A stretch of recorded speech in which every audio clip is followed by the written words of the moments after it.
അപ്പൊ നബി സല്ലല്ലാഹു അലൈഹി വസല്ലമ തങ്ങളുടെ മദ്ഹിനെ പറ്റി നമ്മൾ പറഞ്ഞു. റബീഉൽ അവ്വല് നബി സല്ലല്ലാഹു അലൈഹി വസല്ലമ തങ്ങളുടെ മദ്ഹ് റബീഉൽ അവ്വലിന്റെ പ്രത്യേകതയല്ലേ എന്നും നമ്മൾ ചെല്ലുന്നതാ. റബീഉൽ അവ്വൽ 12-നെ ആദരിച്ച് മഹാനായ 12-നെ ആദരിച്ച് നബിദിന പരിപാടിയുടെ ഭാഗമായി കഅബാലയത്തിന്റെ വാതിൽ തുറക്കുമെന്ന് അല്ലാമ ഇബ്നു ബത്തൂത്ത അർ-റഹ്ലയിൽ ഉദ്ധരിക്കും. ലോകസഞ്ചാരിയായ ഇബ്നു ബത്തൂത്ത ലോകത്ത് പല സ്ഥലത്തും നടന്ന അവിടുത്തെ ആചാരങ്ങൾ എഴുതിയ കൂട്ടത്തിൽ മക്കയിലെ ആചാരം എഴുതുകയാണ്. ഞാൻ മക്കയിൽ ചെന്നപ്പോൾ ഞാൻ കണ്ട ആചാരങ്ങൾ അദ്ദേഹം പറഞ്ഞു. യുഫ്തഹു ബാബുൽ കഅബ, കഅബാലയത്തിന്റെ വാതിൽ തുറക്കപ്പെടും നബിദിനത്തെ ആദരിച്ചുകൊണ്ട്. 12-നെ നബി സല്ലല്ലാഹു അലൈഹി വസല്ലമ തങ്ങളുടെ പള്ളിയിൽ ഇബ്നു കിബരീത്ത് റിപ്പോർട്ട് ചെയ്യുന്ന പറയുന്നത് കാണാം. റബീഉൽ അവ്വൽ 12-ന് വിപുലമായ മൗലിദുകൾ അവിടെ നടക്കും. മസ്ജിദുൽ ഫത്ഹിൽ നടക്കും, പല സ്ഥലത്തും നടക്കും. മദീനയിൽ ഇഷ്ടംപോലെ മൗലിദുകൾ മദീന പള്ളിയിലും അല്ലാത്ത പള്ളികളിലും മദീനയിൽ നടന്നിരുന്നു. മക്ക പള്ളിയിൽ റസൂലുള്ളാഹി തങ്ങൾ ജനിച്ച മൗലിദ് ഷരീഫ്, ആ ജനിച്ച സ്ഥലം, അതിന് വലിയ ബഹുമാനുണ്ട്. സാലിഹ്യങ്ങൾ പറയുന്നു അവിടെ സിയാറത്ത് സുന്നത്ത, അവിടെ ദുആക്കുത്തരമുണ്ട്. പല കിതാബിലും കാണാം. അൽ ഇലാമിൽ പറയുന്നു അവിടെ ദുആക്കുത്തരമുണ്ട്. മഹാനായ ഇബ്നു ജസീരി തങ്ങൾ പറയുന്നു അവിടെ എഴുതിയ അറഫു തഅരീഫ് ബിൽ മൗലിദ് ഷരീഫ് എന്ന ഗ്രന്ഥം. ഇബ്നു ജസീരി ചെറിയ ആളല്ല. അസ്ഖലാനി ബഹുമാനം പറഞ്ഞിട്ടുണ്ട്, ദഹബി ബഹുമാനം പറഞ്ഞിട്ടുണ്ട്, ഇമാമിങ്ങളൊക്കെ ബഹുമാനം പറഞ്ഞ ആളാണ്. ബഹുമാനപ്പെട്ട അസ്ഖലാനി ബഹുമാനം പറഞ്ഞിട്ടുണ്ട്, പല ഇമാമിങ്ങളും ബഹുമാനം പറഞ്ഞിട്ടുണ്ട്. അങ്ങനത്തെ ആളാ ഇബ്നു ജസീരി. മഹാനവറുകൾ അർഫു തഅരീഫിൽ മൗലിദ് ഷരീഫ് എന്ന ഒരു കിതാബ് എഴുതിയിട്ടുണ്ട്. അള്ളാഹുവിന്റെ റസൂലിന്റെ ജന്മദിനത്തിൽ ചൊല്ലാനുള്ള ഒരു കിതാബാണ്. ആ കിതാബിനെ ഞാൻ റസൂലുള്ളാഹി തങ്ങൾ ജനിച്ച സ്ഥലത്തിരുന്നും കൊണ്ട് അത് മുഴുവനും വായിച്ചു. അതിൽ എത്രയോ ആളുകൾ പങ്കെടുത്തിരുന്നു. വകാന യൗമം മശ്ഹൂദാ, മക്കയിൽ റസൂലുള്ളാഹി തങ്ങൾ ജനിച്ച സ്ഥലത്ത് ഞാൻ ഇരുന്നു കൊണ്ട് റസൂലുള്ളാഹി തങ്ങളെ മദ്ഹ് പച്ചൽ ഈ കിതാബ് മുഴുവനും വായിച്ചു തീർത്തു.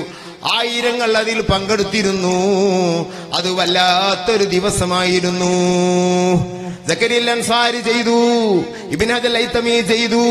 അവരെല്ലാവരും ആ സ്ഥലത്തിരുന്ന് റസൂലുള്ളാഹിന്റെ മദ്ഹ് ചൊല്ലി.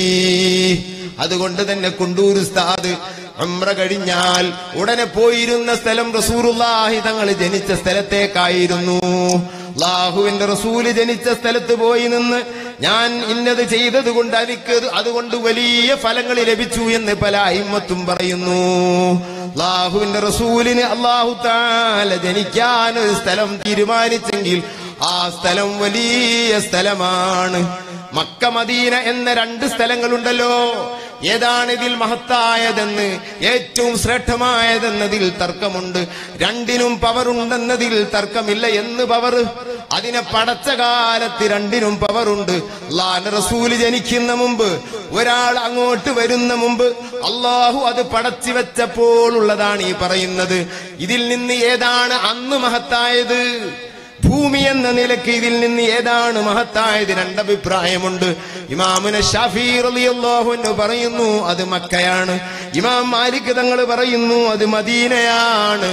ഈ 2 നാടിന്റെ തർക്കം നാം പരിശോധിച്ചാൽ ആ തർക്കത്തിന്റെ ആകത്തുക നബി തങ്ങൾക്ക് ജനിക്കാൻ വേണ്ടി അല്ലാഹു തീരുമാനിച്ച സ്ഥലമാണോ അഫ്ളൽ, നബി തങ്ങൾക്ക് കിടക്കാൻ വേണ്ടി തീരുമാനിച്ച സ്ഥലമാണോ അഫ്ളൽ എന്ന നിലക്കാണ് തർക്കത്തിന്റെ കാതലായ ഭാഗം കാണുന്നത്. അല്ലാഹുവിന്റെ റസൂലിന് ജനിക്കാൻ വേണ്ടി അല്ലാഹു എടുത്തതാ ഉമ്മുൽ ഖുറാ മക്ക.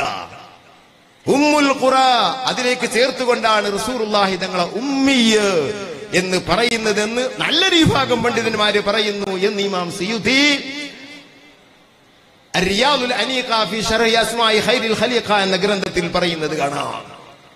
ഉമ്മി എന്ന് പറഞ്ഞാൽ ഉമ്മുൽ ഖുറയിൽ ജനിച്ച നബി. ഉമ്മുൽ ഖുറയിൽ ഒരു നബിയും ജനിച്ചിട്ടില്ല. പല നാടുകളിലും പല നബിമാരും ജനിച്ചിട്ടുണ്ട്. ഇസ്മായിൽ നബി ഉമ്മുൽ ഖുറയിൽ ജനിച്ചവരല്ല, ഫിലസ്തീനിൽ ജനിച്ചവരാണ്. അവിടുന്ന് ഉപ്പ ഇവിടെ കൊണ്ടുവന്നാക്കിയതാ. ഒരു നബിയും ഉമ്മുൽ ഖുറയിൽ ജനിച്ചിട്ടില്ല. എന്നാൽ ഉമ്മുൽ ഖുറയിൽ വരാത്തൊരു നബിയുമില്ല. നോക്കുങ്ങൾ, മാ മിൻ നബിയ്യിൻ ഇല്ലാ വഖദ് ഹജ്ജ്. അല്ലാഹുവിന്റെ റസൂൽ പറയുന്നു, മക്കയിൽ വരാത്ത ഒരു നബിയുമില്ല. എല്ലാ നബിമാരും അങ്ങോട്ട് വന്നു, എല്ലാവരും വന്നു. ആരെടുത്ത് കൈ വരുന്നത്? അള്ളാഹുവിന്റെ റസൂലിന്റെ ജന്മസ്ഥലത്തെ തേടിയാണ് വരുന്നത്. ജന്മസ്ഥലം എന്ന് പറഞ്ഞാൽ ജനിക്കാനുള്ള സ്ഥലം. അതിനെന്നെ മഹത്വമുണ്ട്. അല്ലാഹു തആല റസൂലുള്ളാഹി തങ്ങൾക്ക് വേണ്ടി പടച്ചതാണ് മക്ക മദീനയും.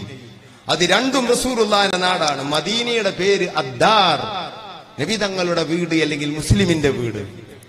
അൽ ബൈത്ത് റസൂലുള്ളാഹി, ബൈത്തുല്ലാഹ് ബൈത്തുർ റസൂൽ നബി തങ്ങളുടെ വീട്. അള്ളാഹുവിന്റെ റസൂലിന്റെ നാടാണ് ഈ രണ്ട് നാടും. ഈ നാടിന് രണ്ടിനും റസൂലുള്ളാഹി തങ്ങളെ കൊണ്ടാ ബഹുമാനം.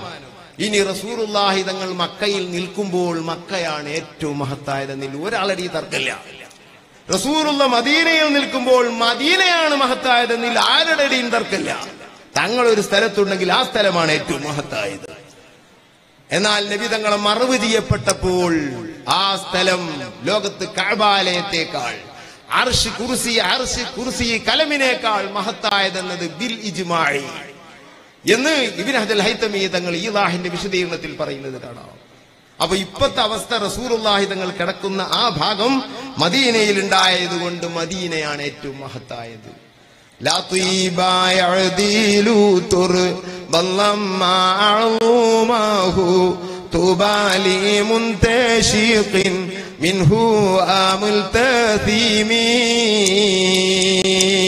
നബി സല്ലല്ലാഹു അലൈഹി വസല്ലം തങ്ങളുടെ ശരീരത്തെ തൊട്ടുകിടക്കുന്നതായിരിക്കുന്ന മണ്ണിനോട് തുല്യമായ പരിമളമുള്ള സാധനമില്ല. ഇത് മുസ്ലിം ഉമ്മത്തിന്റെ ഇജ്മാ ആണെന്ന് ഇബ്നു ഹജൽ ഹൈതമി തങ്ങൾ പറയുന്നത് കാണാം. ഖാളിയാദ് പറയുന്നത് കാണാം. ഇമാം ഖുർദി ഉദ്ധരിക്കുന്നത് കാണാം. നബി സല്ലല്ലാഹു അലൈഹി വസല്ലം തങ്ങളോട് ബന്ധമുള്ള സ്ഥലങ്ങളും നാടും ഒക്കെ അങ്ങനെയാണ്.